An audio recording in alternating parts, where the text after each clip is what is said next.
Hello, ladies and gentlemen. Welcome back to Kerbal Space Program and the Interplanetary Chase. In today's episodes, we are a little bit low on science and low on Kerbals, as you can see. We only have our 4 test pilots, excluding the fact that Bill has yet to get any ribbons. We're going to make our way to the recruitment centre here.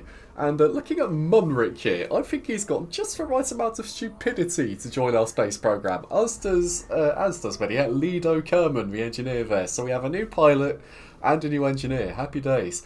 Now, what I wanted to achieve today is I wanted to build something that could possibly hop over to the Highlands biome, or maybe the grasslands, because we haven't got many science points there, other than from just kind of landing there based on our previous sort of flights. We've only got some science there from flying above them, from orbits around Kerman above said biome, but not from actually being there, not from having landed there. So as you can see, I'm using the Rocket Mark 1B as a kind of base here, as an attempt to try and build kind of a hopper, I suppose, if you can call it that. We're using some of the new parts here that we've got based on our previous sort of expeditions and our science that we've gathered there. And as you can see, we've built this interesting looking vehicle here. Once again, it is simply just to get our science module over to a different biome. And what a good mission to kind of introduce Munrik to the shambles that is the Interplanetary Chase here. So we take off here and kind of fire our way over towards the mountains. Munrik looks very happy down there with his massive moustache. I've only just seen that, courtesy of a texture replacer, thank you. And we are already going very, very fast, so if Munrik doesn't get some ribbons out of this, then I will be very confused. As you can see, Science Alert is saying we do have a few experiments available to use, but we're only going to use those once we've, well, firstly we're going to use some now, like the crew report. But we're only going to do the other ones when we've actually landed, and obviously Science Alert is warning us it's now a good time to EVA where we're flying, and obviously no, because it would be a PR nightmare and we would lose our newly recruited pilot, which wouldn't be ideal. We would lose him, that would not be good. So anyway, as you can see, parachute deployed. I believe this is still the grasslands. We didn't necessarily get a fantastic launch, but that's fine. And as you can see, we have all these experiments available to us now, which we will very happily collect. And we're going to do a surface sample. Oh, or better yet, we're going to get back in and collect our experiments first. And once again, possible EVA report. Back in we go, strap in, and we're going to collect all those in the pods and recover the vessel, which takes us up to a total of 62 science points. Can't complain. And Munrik has got a few ribbons, being Research 1, Dangerous EVA, I don't think that's true, but still, Kerbal Surface EVA, G-Force 4, and Mach 1 ribbon. Once again, I thought that would happen based on how quickly my rocket kind of travelled. And we do need to obviously pick up some debris, recover that, just clean things up a little bit. Wonderful. Off to R&D here. That gives us enough for possibly one of the 2 nodes we've yet to research in the fourth row here. I'm thinking aviation, because that means we can start building some aircraft and traverse Kerbin's terrain a little bit more effectively than, you know, just flinging a rocket in that general direction and hoping for the best. Now, on that note, let's build a plane, shall we? We have very limited parts, though I intend to put them to good use. I'm kind of thinking maybe the sort of private jet design, maybe the kind of engine nacelle design, a bit like the A10, albeit with the engines being a little bit smaller here, as we strap them up, make sure they're all in place very nicely, as you can see. On the note of struts, obviously now we've unlocked these structural struts, that does allow us to use the auto strutting option with the advanced tweakables, which we will very much make good use of there as we attach our control surfaces, make sure these ones are roll only. As for the tail design, I wasn't entirely sure what I should do, so I do actually make a tail similar to the, I suppose the Javelin in a way, in that it's kind of all flying, or at least as all flying as I can achieve with these parts, as we use one of the Mark 0 fuel tanks there, completely empty it, make sure it can't be filled with any fuel there.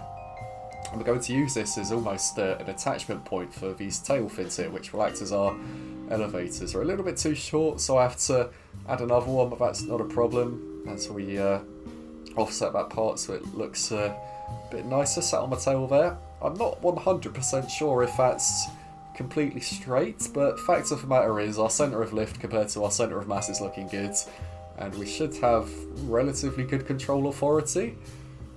Once again, my only concern is that this might be slightly underpowered, but I think the only way to test that will actually be through a flight here as we attach our inline mystery goo segments there.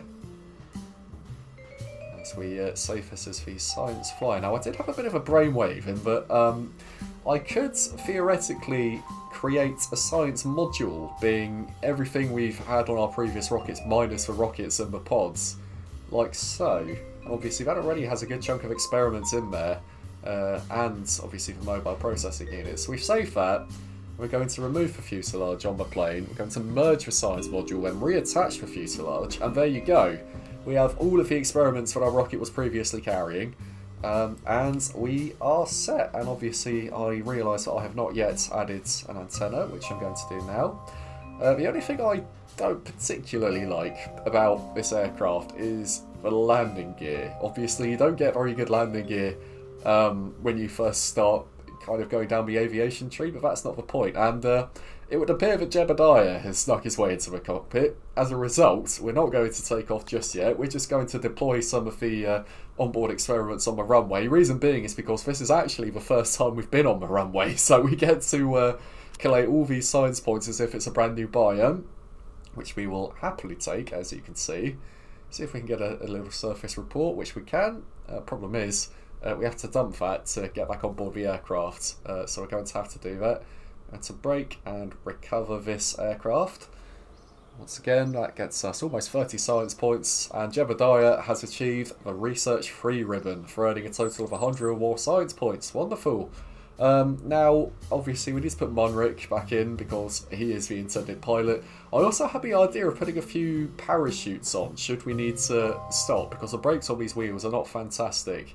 Anyway, here we go. Munrik is ready to go. We're going to spool up the engines and try our best here to take off, because once again, this aircraft's maiden flight, and what better way to test Munrik's ability than to, I suppose, put him in an aircraft through a trial by fire, right? You know, as we try and lift up the nose there. Oh, it seems a little bit heavy, I suppose, but it's to be expected, given we have all this fuel on board. And obviously all these science experiments as well. Once again, this footage is slightly accelerated. You don't need to see it at its normal speed, because otherwise it would just be a little bit slow. And we managed to get feet wet. Wonderful. Now, the goal here is to try and get to the mountains, as you can see, to the south of the KSC. I don't think I've actually got any science from that biome yet. Reason being is because doing so from orbit is nigh impossible, where you're travelling so quickly. And what better way to do it than to build a plane and see if we can fly our way there, right? I mean, you know, what's the worst that could happen? As we are about to see, we're making our way over the grasslands.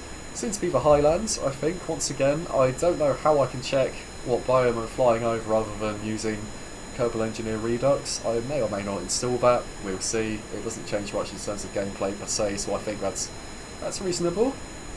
And as you can see, we do have a crew report to do, which we will gladly take as we continue our journey into the mountains here. Going at 200 metres per second, not too bad. When this thing gets up to speed, it's quite nice. It's just getting it to that point. And obviously, where it's quite heavy, I think we need a little bit more lift as well.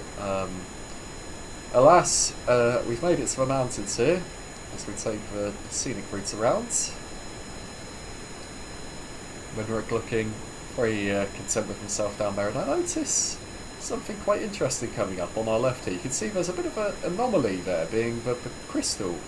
I'm not sure if I needed an anomaly detector to kind of see that. I actually accidentally saw it with the old Mark 1 eyeball first, as you've just seen. I haven't even got any satellites up yet, as we not quite at that stage. As we try and turn around and land it. However, we start stalling.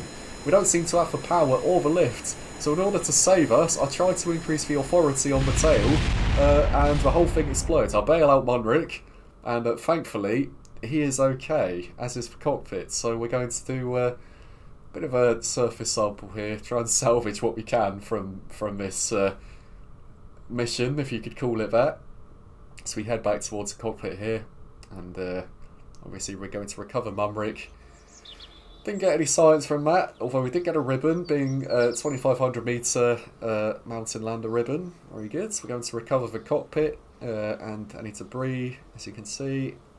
And we do get 3.5 science points. So, based on that, safe to say, we need to make a few modifications. We're going to put a winglet on the front here to try and increase our nose authority. And furthermore, we were a little bit lacking on power. There's not really anywhere else I can think of putting another engine other than on the tail. So we're going to offset that and kind of put it in the back here, a little bit like the Hawk T1 trainer aircraft engine. There's no other way of doing it other than with the offset tool with the parts I currently have, which is a bit of a pain. And obviously that does move our centre of mass a bit further back. We are a little bit heavier as well, and as a result I would like to put a tail wheel on there just to stop any tail strikes, or at least minimise the impact of a tail strike. And once again, Munrik back in the cockpit with a bit of a variation of the aircraft this time. We are accelerating a little bit faster, which is good. Once again, we are a bit heavier, but I think the increased power should make up for that. And it's a good thing we did put the wheel on the engine nacelle back there, because we would have got a pretty nasty tail strike otherwise. Now this time, we're going to head over to the island runway. It's somewhere that we have not been yet, as we get a quite a nice little screenshot of our new aircraft here. And yeah, once again, the island runway is somewhere we haven't actually been yet, so as far as I'm aware, it counts as a new biome, and as a result, it should be somewhere of which we can collate a few science points from. And we have a bit of a higher top speed as well, as you can see, which is good. Munrik looking very curious down there with his little portrait. So where are we going? I've never gone to this place before. I'm just an innocent little space frog who's yet to go to space.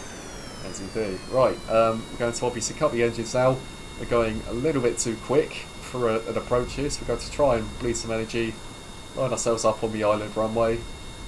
Not forgetting about the drag parachutes, of course. Going to put the brakes on the wheels when we touch down. With a tricycle design, that shouldn't be a problem. And as we touch down here, we pop the chutes. Something blew up. Should hopefully be okay. Looks like it was our right-hand wheel. Ooh. Dear. Once again, the aircraft and our experiments have exploded. The cockpit's fine, Munrik's fine. Oh, Munrik, I'm sorry you have to get used to this, my little guy. This is the second crash he's been in, and survived. So he's quite a strong little guy, apparently, as we do what we can in terms of science and recover that. 12.9 science earns. Munrik has achieved the G-Force 5 ribbon. That doesn't surprise me after what he's just been put through. We need to do a little bit of cleaning up because there's a little bit of debris left after our few crashes here. As you can see, we're just in the tracking station, just recovering or terminating any debris. As we finish that up, wonderful. Now, once again, back into the spaceplane hangar. We're going to move the engines down a little bit in order to stabilise our centre of thrust. We're redoing the landing gear a little bit. We can remove those struts. And I decide it might be a good idea to put a science storage unit on the top here, just to see if we can salvage anything and collect some science in there. Worst case scenario. Anyway, once again, rolling. This footage has been sped up big time because we are once again going to the island runway. It shouldn't take anywhere near as long as the last flight, as you can see. Buzzing along the sea there, watching some dolphins, as Munrik does. Lining up on the island runway. I'm not doing my EVA report as Science Alert wants me to, because there's a time and a place, and this is certainly not one of them, as we pop the drag chutes a little bit early this time. And they do actually stall us out, which is not fantastic. Having said that, well, there have been a few explosions. We're going to shut those engines off. However, the science and the majority of the aircraft has survived, so we're going to keep all these experiments. Wonderful. Mumrick, you can leave, get a surface sample, EVA reports. Wonderful. That's not worth anything, but still, we're going to strap you back in. And we're going to recover that vessel along with the science, which gets us another 18.8 science points, taking us up to a modest total of 81. Wonderful stuff. Mumrick is ready for his next assignment, and he has achieved the Research 2 ribbon for achieving a total of 50 or more science research points. Wonderful. Now, as you can see, after all of this, I think the best thing to do is to go for the landing nodes. However, we're 10 science off, so we do need to do another mission.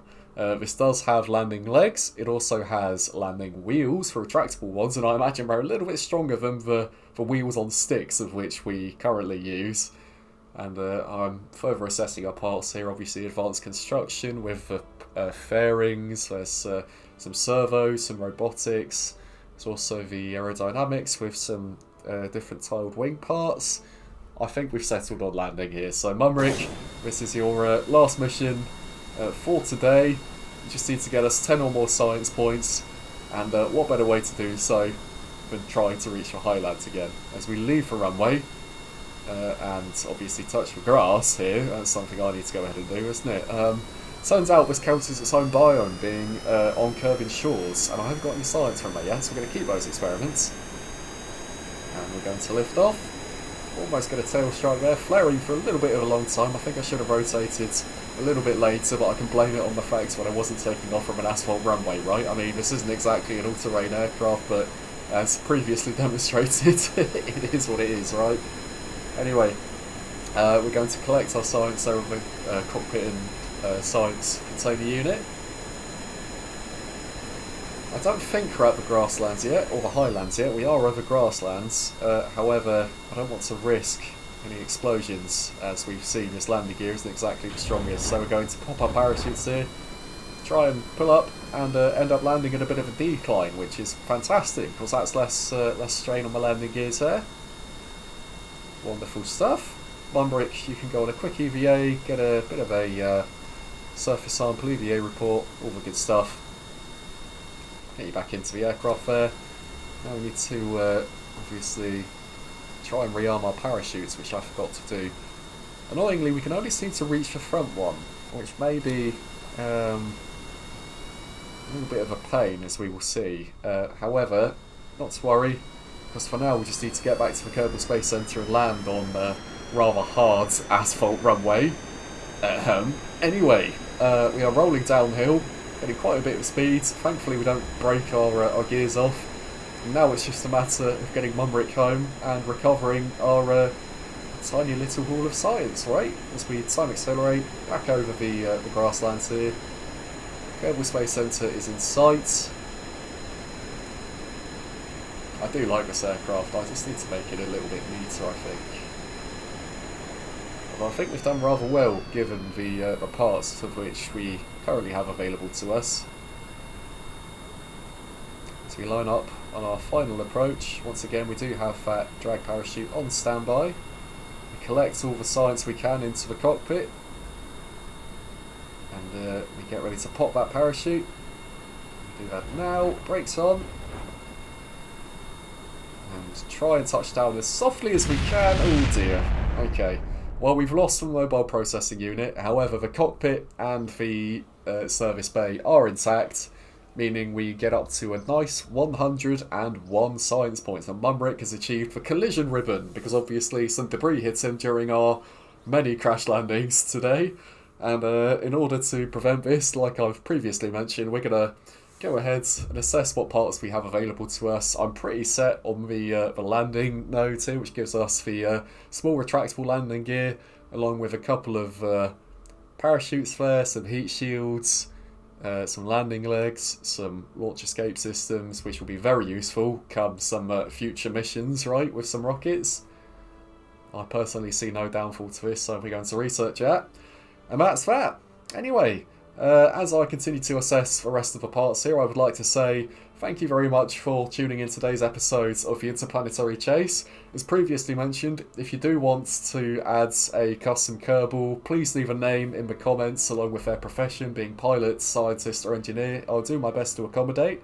Thank you very much for watching. Please like and subscribe for more content like this, and I will see you guys in the next one.